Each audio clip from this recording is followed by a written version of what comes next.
Terima kasih Anda masih bersama kami. Bagi Anda yang baru saja bergabung, kami hadirkan kembali 3 berita utama hari ini. Seorang lansia ditemukan tewas dengan kondisi jasad tidak utuh. Diduga korban diterkam buaya. Jembatan Sikembar di Kelurahan Tanobato, Mandailing, Natal, kondisinya sangat memprihatinkan.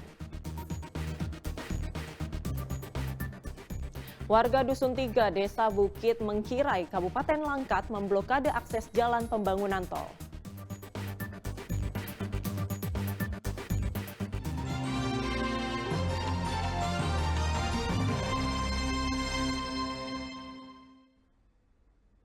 Jembatan Sikembar di Kelurahan Tanobato, Mandailing, Natal, kondisinya sangat memprihatinkan. Pengendara yang hendak melintas harus bergantian karena kondisi lantai jembatan sudah miring dan retak.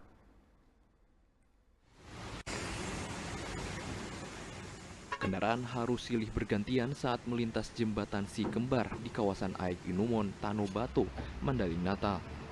Cara ini ditempuh lantaran jembatan tinggal menyisakan satu lajur saja, sebab kondisi lantai jembatan sudah miring dan retak-retak. Hampir 1 tahun lamanya jembatan di jalur provinsi ini rusak akibat diterjang material longsor saat banjir bandang.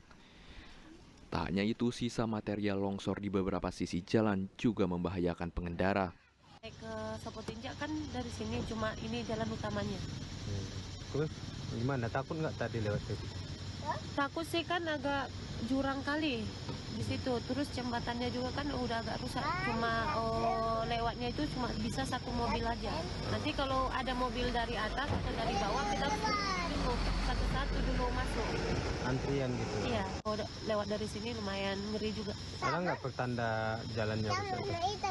Nggak ada, kalau di pertandanya rusak dari atas dan dari bawah nggak ada pertandanya. Nggak ada ya? Iya. Makanya situ rawan kecelakaannya. Iya. Kini warga berharap jembatan yang menjadi akses tercepat 7 kecamatan menuju kota Penyambungan ini bisa segera diperbaiki. Yan Asmara melaporkan dari Kabupaten Mandailing, Natal. Sementara Kodim 0207 Simalungun dan Pemkot bersama warga melaksanakan program TNI Manunggal Masuk Desa. Program tahunan ini fokus memperbaiki infrastruktur pembangunan jalan untuk mempermudah mobilitas warga.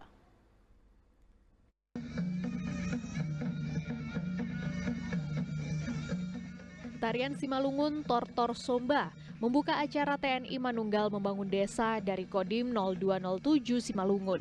Tarian ini dibawakan oleh ibu-ibu Persit Kodim 0207. Kegiatan ini berlangsung di lapangan bola Kelurahan Tanjung Pinggir, Pematang Siantar pada Rabu pagi. Kegiatan TNI Manunggal Masuk Desa ke-122 kali ini fokus untuk memperbaiki infrastruktur jalan, drainase, pengerasan jalan, pengadaan sumber air, rehab bedah rumah, serta menyalurkan bansos kepada warga desa yang kurang mampu, juga memberikan bibit kepada masyarakat. Pelaksanaan TMMD dibagi menjadi 2 tahapan. Tahapan pertama sejak 20 September kemarin, dan tahapan kedua mulai 2 Oktober hingga 30 Oktober. Dengan kedua program itu diharapkan program TNI Manunggal Membangun Desa terlaksana dengan baik bersama pemerintah kota, Polri, serta warga kelurahan. Sudah kita laksanakan, sebelumnya kita melaksanakan pra tanggal 20 sampai tanggal 30 dan kita lanjutkan untuk TMMD-nya mulai tanggal 2 sampai dengan tanggal 31. Saya cukup berterima kasih Kota Pematang Siantar sendiri mendukung 100% kegiatan kita ini. Kami mengucapkan terima kasih kepada seluruh pejabat di wilayah Kota Pematang Siantar karena program ini sangat berimbas positif kepada masyarakat.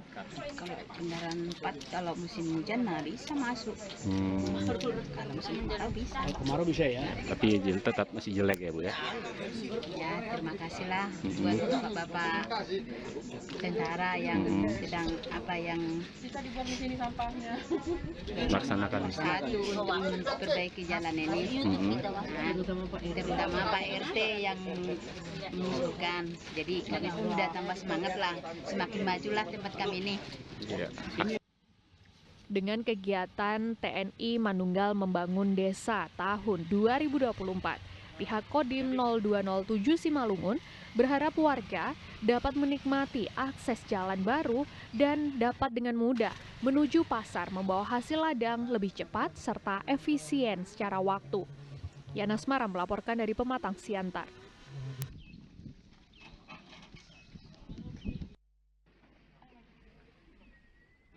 Warga Dusun 3 Desa Bukit Mengkirai, Kecamatan Gebang, Kabupaten Langkat memblokade jalur keluar truk pembangunan jalan tol di Dusun 3. Aksi ini merupakan protes warga untuk meminta ganti rugi lahan yang dijadikan pembangunan jalan tol. Jalan ini tetap kami blok. Kami tidak akan memberi jalan akses untuk para pekerja. Akses jalan keluar masuk truk pembangunan jalan tol di Dusun 3, Desa Bukit Mengkirai, Kecamatan Gebang, Kabupaten Langkat diblokade warga setempat. Aksi pemblokadean jalan ini merupakan bentuk protes warga terhadap lahan perkebunan kelapa sawit seluas 2,5 hektar yang diratakan untuk proses pembangunan proyek jalan tol pada 2 tahun lalu. Warga menuntut meminta ganti rugi lahan yang sudah dijadikan pembangunan. Upaya demi upaya pun sudah warga lakukan, mulai dari melaporkan kepada kepala desa hingga ke pihak kepolisian. Namun dari hasil laporan tersebut tidak membuahkan hasil. Kalau kami Pak, dari warga yang terdampak, kami merasa diburuhi, kami merasa ditindas, hak kami dirampas. Padahal tanah kami jelas, ada suratnya, SHM-nya ada. Jadi mereka ini mengatakan ini sudah melalui prosedur, itu kata mereka. Tapi kalau kami bilang tidak, dari awal pun kami tidak pernah dikumpulkan untuk rapat, musyawarah. Dari hasil rapat atau musyawarah kan seharusnya terjadi kesepakatan. Warga berharap pemerintah dapat memediasi warga dengan pihak perusahaan untuk dilakukannya ganti rugi yang hingga saat ini belum juga diberikan. Sedang warga juga menjamin kepemilikan hak lahan perkebunan kelapa sawit tersebut karena memiliki surat izin resmi dan kwitansi pembelian. Muhammad Hamdani melaporkan dari Langkat. Ketatnya persaingan penjualan jamur tiram saat ini tidak menyurutkan semangat Ali Syahdikin Brutu, seorang pembudidaya jamur tiram di Kota Medan. Ia telah menjalani usahanya selama 12 tahun hingga membuat berbagai inovasi fungsi dari jamur tiram.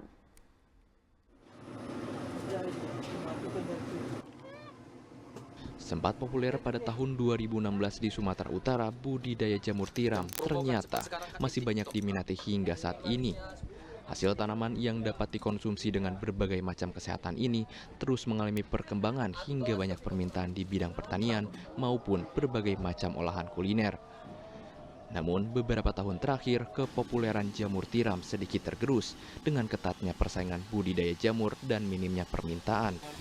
Hal tersebut disebabkan maraknya kuliner kekinian. Meski demikian, keadaan ini ternyata tidak menyurutkan semangat Ali Syahdikin Brutu, seorang pembudidaya jamur tiram. Menurutnya, perkembangan jamur budidaya yang biasanya tumbuh dan berkembang di dalam baglok ini ternyata tidak hanya dapat diolah dalam bentuk gorengan saja, melainkan juga dapat dijadikan bahan baku olahan makanan kesehatan. Pertumbuhan jamur yang berasal dari bahan-bahan organik dan tanpa pengawet diminati oleh beberapa warung vegetarian di berbagai daerah di Sumatera Utara. Saya juga mengembangkan tidak hanya di jenis jamur tiram saja, tetapi jenis jamur yang lain seperti jamur kuping, jamur merang, kemudian jamur tiram, dan pada saat ini juga mengembangkan budidaya jamur susu harimau. Tapi fokus kami adalah ke jamur tiram.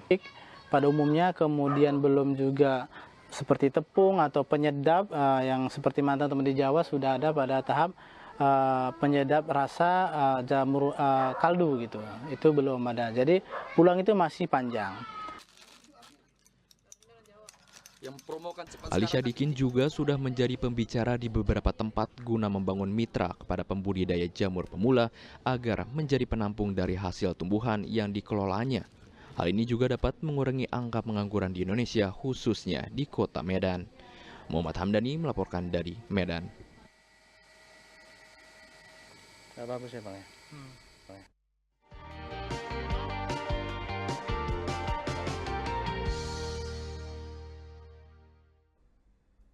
Ya, laporan tersebut mengakhiri berita Medan hari ini. Saya Agisa Febila berterima kasih atas perhatian dan kebersamaan Anda. Selamat beraktivitas dan sampai jumpa.